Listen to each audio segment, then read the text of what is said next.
जय हिंद मित्रों।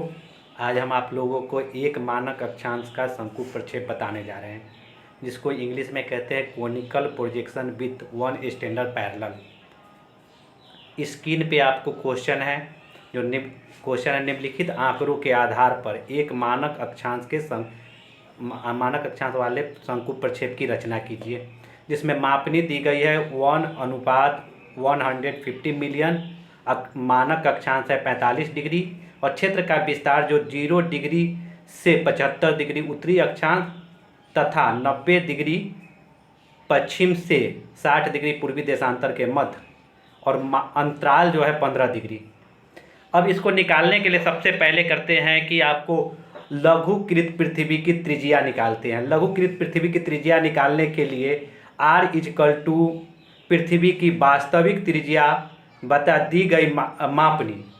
तो आपको यहाँ पे पृथ्वी की वास्तविक त्रिज्या होती है 635 मिलियन सेंटीमीटर और मापनी दी गई है 150 मिलियन।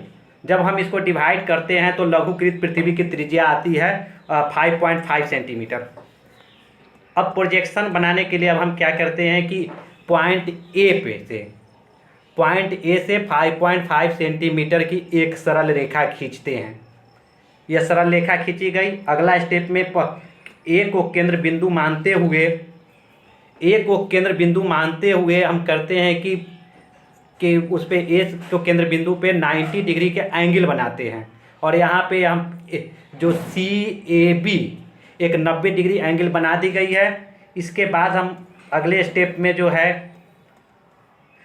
स्टेप में करते हैं कि ए को केंद्र लेते हुए AB रेखा पर D जो 15 डिग्री का कोण बनाते हैं, DAB कोण जो होगा वह 15 डिग्री का होगा। और दूसरा जो है कि आपको मानक अक्षांश जो EAB 45 डिग्री का कोण बनाते हैं। AB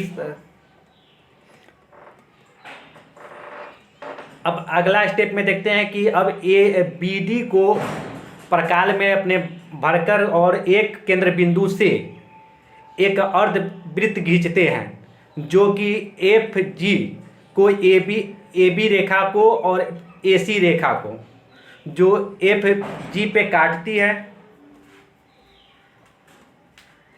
अब देखिए, सबसे पहले हम क्या करते हैं कि सेट स्क्वायर को क्या बैठाते हैं। सेट स्क्वायर को AB आधार रेखा पे हमने एक सेट स्क्वायर को रखा और दूसरे सेट स्क्वायर को उसके साइड में, और दोनों जब बैठा देने के बाद अगले स्टेप पे हम क्या करते हैं कि मानक अक्षांश के पास AB जो रेखा पे जो सेट स्क्वायर रखी गई है उसको मानक अक्षांश के पास बढ़ाते हैं और मानक अक्षांश के पास बढ़ाने के बाद हम उसको HI एक लंब रेखा खींचते हैं। HI लंब रेखा खींचते हैं और HI लंब रेखा को